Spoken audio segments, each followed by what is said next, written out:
On te le disait dans cette vidéo, Joe Biden est out, il cède sa place à Kamala Harris, la vice-présidente. Ça a été une décision très difficile, mais qui s'est imposée assez naturellement. C'est dommage étant donné que le bilan de Biden est plutôt positif et qu'il avait écrasé ses concurrents durant les primaires démocrates. Depuis, les éloges se multiplient, tant de la part de ses alliés que de la part de plein de dirigeants étrangers. Mais rien n'y change, on plonge dans l'inconnu. C'est la première fois qu'un candidat à sa réélection se retire de la course à la présidence US. Et il y a un autre grand nom qui vient d'officialiser son soutien à la candidature de Kamala Harris. L'ironie du sort, c'est que les deux titans du Parti démocrate ont annoncé leur soutien à la vice-présidente sur la plateforme du multimilliardaire Elon Musk, qui lui vient de se ranger du côté de Trump, contrairement à 2020. But Elon endorsed me the other day, and I didn't even know this, he didn't even tell me about it, but he gives me $45 million a month. Not 45 million, gives me 45 million a month. À présent, il s'agit de savoir si on va avoir droit à la redoutable procureure qu'est Kamala Harris. So let's talk about the fact that Donald Trump came into office and spent almost the entire first year of his term trying to get rid of the Affordable Care Act. We all fought against it, and then the late, great John McCain, at that moment at about 2 o'clock in the morning, killed his attempt to take health care from millions of people in this country. Ou bien si on va avoir droit à cette version moins reluisante. The bus has Wi-Fi. And even USB outlets next to every seat. I mean, come on, imagine. You can charge your phone on your way home from work.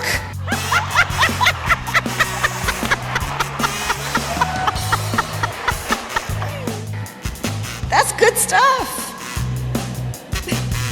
Après, perso, j'aime bien, hein. Mais comme apparemment en politique, il faut toujours tirer une gueule d'enterrement. Bref, Kamala Harris, c'est qui et quelles sont ses chances de l'emporter? On t'explique tout dans cette vidéo. Mais d'abord, je t'invite à t'abonner, à liker et à partager. Et si tu veux taper la discute, tu peux écrire un commentaire ou nous envoyer un DM sur Insta. Tu peux aussi participer à l'aventure en nous aidant financièrement sur la plateforme de crowdfunding Tipeee. Je te laisse le lien dans la description. Allez, c'est parti.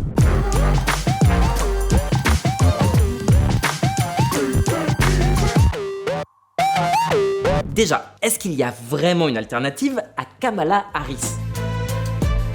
Bah, en vrai, ouais.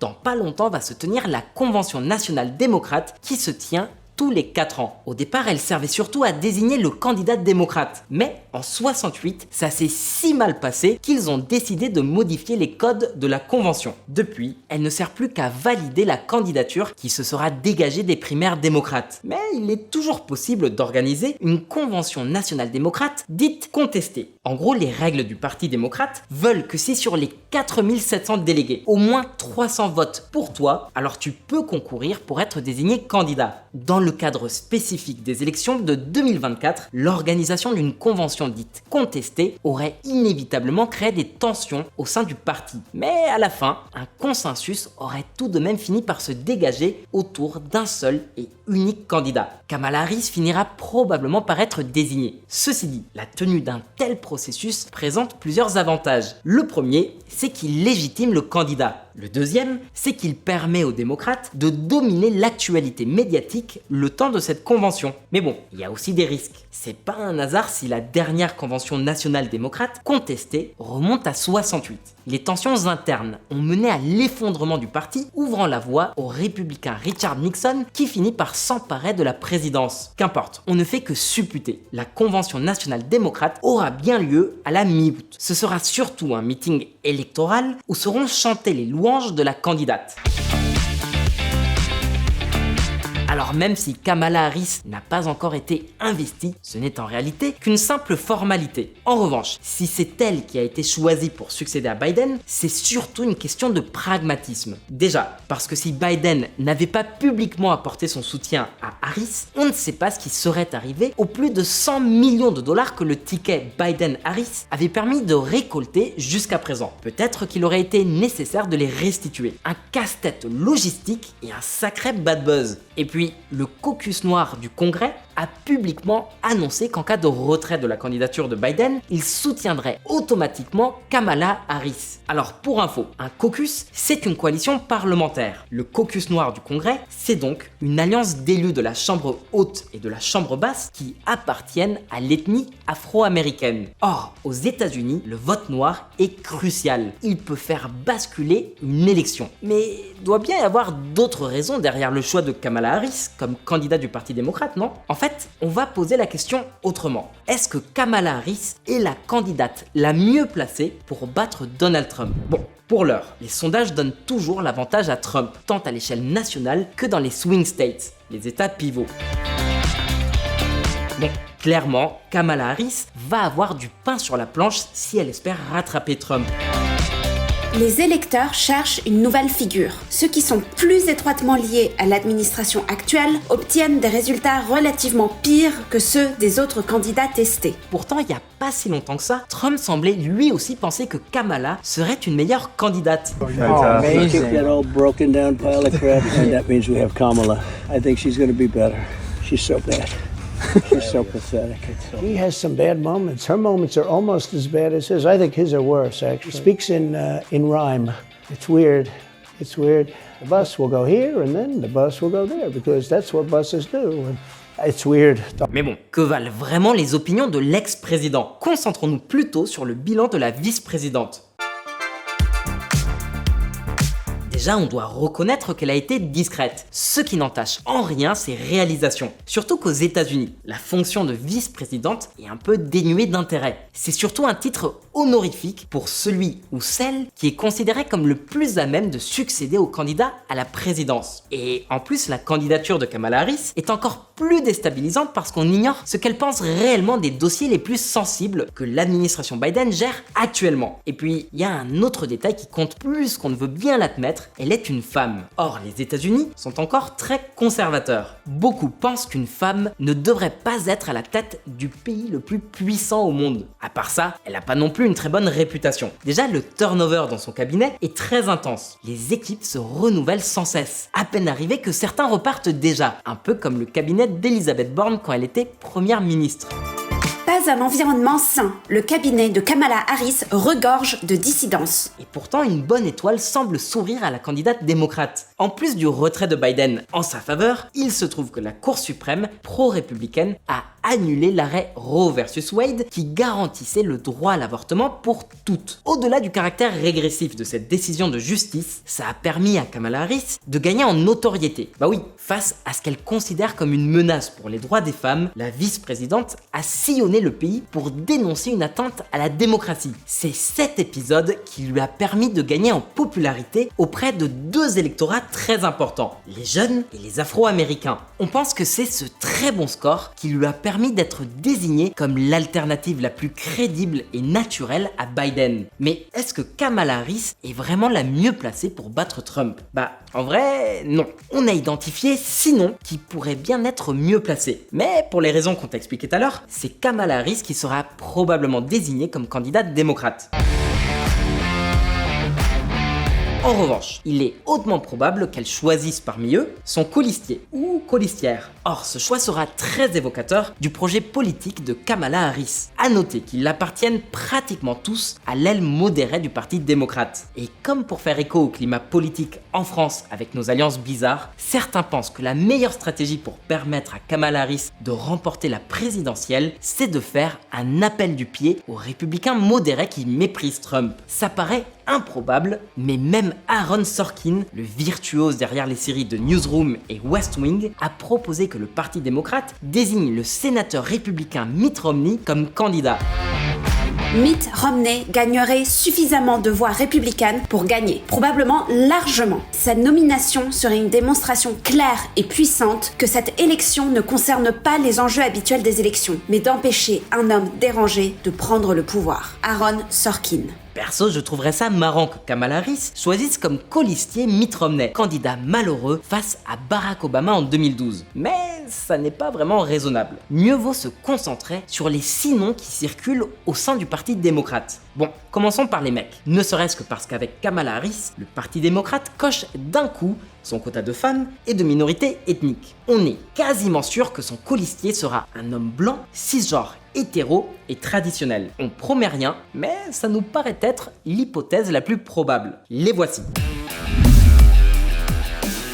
On démarre avec l'actuel gouverneur de Pennsylvanie, l'un des états pivots les plus importants des États-Unis. Déjà, en choisissant Shapiro comme colistier, Kamala met toutes les chances de son côté pour remporter cet état. Ça ne fait qu'un an que Shapiro est gouverneur de Pennsylvanie, mais il est déjà très populaire et il s'est montré très loyal envers Biden. Du point de vue de sa ligne politique, il est modéré. Avant de devenir gouverneur, il était procureur général de Pennsylvanie, fonction qu'il a exercée avec brio, se démarquant tout particulièrement pour sa campagne anticorruption et contre le trafic de stupéfiants, notamment de fentanyl. Durant les 6 années qu'il a occupé ce poste, plus de 8200 narcotrafiquants ont été arrêtés. Et durant sa campagne pour le gouvernorat, Shapiro a promis d'élargir les effectifs de la police fédérale grâce à plus de 2000 embauches. Ça contraste pas mal avec l'image de laxisme à laquelle les démocrates se sont vus associer ces dernières années, à tort ou à raison.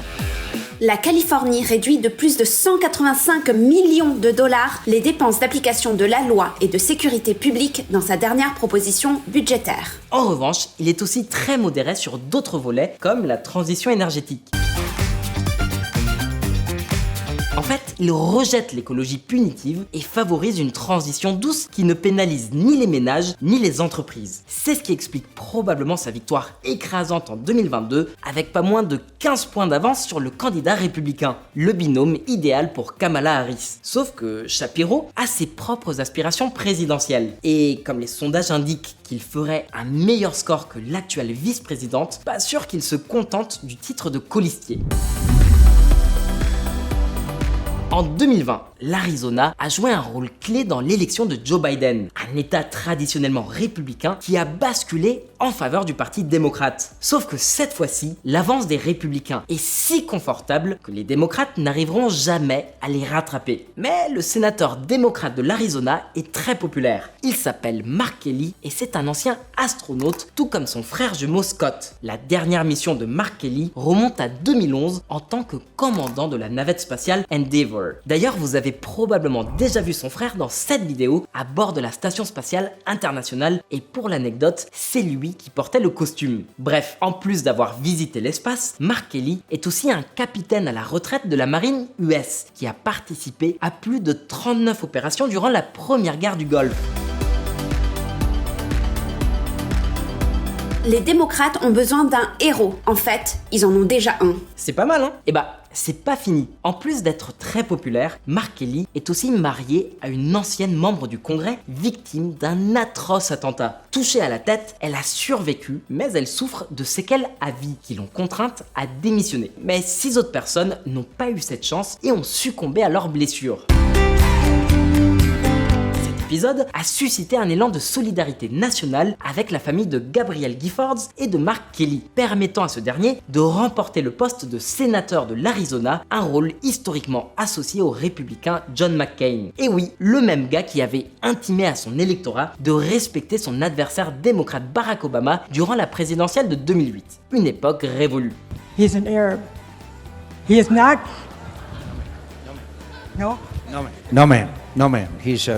He's a decent family man, citizen that I just happen to have disagreements with on fundamental issues, and that's what this campaign is all about. Mais bon, je vous parle d'un temps que les moins de 20 ans ne peuvent pas connaître. Bref, Mark Kelly jouit d'un capital sympathie très important qui le place en position très favorable pour être nommé colistier. Il est charismatique et surtout, il appartient à l'aile modérée. Ça veut dire que dans certains domaines comme l'immigration, il peut séduire une partie de l'électorat républicain. And I'm here today because securing our border and fixing our broken immigration system is a priority for me and for the state of Arizona. And the state of Arizona bears the brunt of Washington's failure on this issue. And this is a national security issue. And after decades of politicians saying that they'd bring manufacturing back to America, We are finally doing it. Celui-ci est un grand favori pour être colistier de Kamala Harris. C'est le pari de la jeunesse et de l'audace. Andy Beshear est le gouverneur du Kentucky, l'un des États républicains les plus conservateurs du pays. La droite ne le déteste pas et n'a pas non plus peur de lui. Pourtant, il est bel et bien démocrate. C'est donc une figure consensuelle. Autrement, il lui serait impossible de gouverner le Kentucky. Bon bah, c'est pareil à l'échelle nationale. Il pourrait bien séduire l'électorat républicain modéré qui souhaite éviter le retour de Trump à la Maison-Blanche. Il correspond parfaitement à l'image de l'homme blanc, cisgenre dans sa quarantaine, un bon père de famille chrétien et traditionnaliste. Par contre, il est mal vu par l'aile gauche du Parti démocrate. Au suivant. On assiste à une situation assez similaire avec Roy Cooper, le très populaire gouverneur de la Caroline du Nord, un état pourtant très favorable à Trump. Parmi tous les noms de la liste de prétendants, c'est le plus senior. On aime ou on n'aime pas, il est le plus expérimenté en politique. Il remporte sa première élection en 1987. Voilà, les 4 noms que l'on a retenus comme les plus probables pour être désignés comme colistiers de Kamala Harris. Ce sont aussi ceux qui ont récolté les avis les plus favorables dans les sondages d'opinion. Ils ont la cote chez les bookmakers.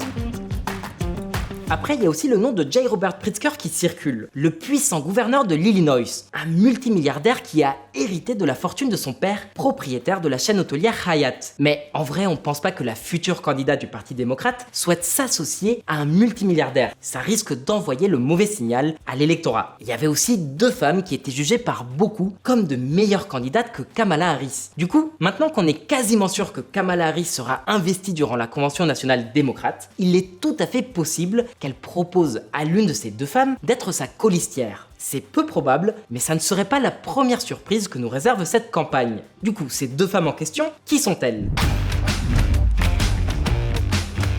As governor, I've balanced every budget without raising taxes and signed 800 bipartisan bills with Republicans.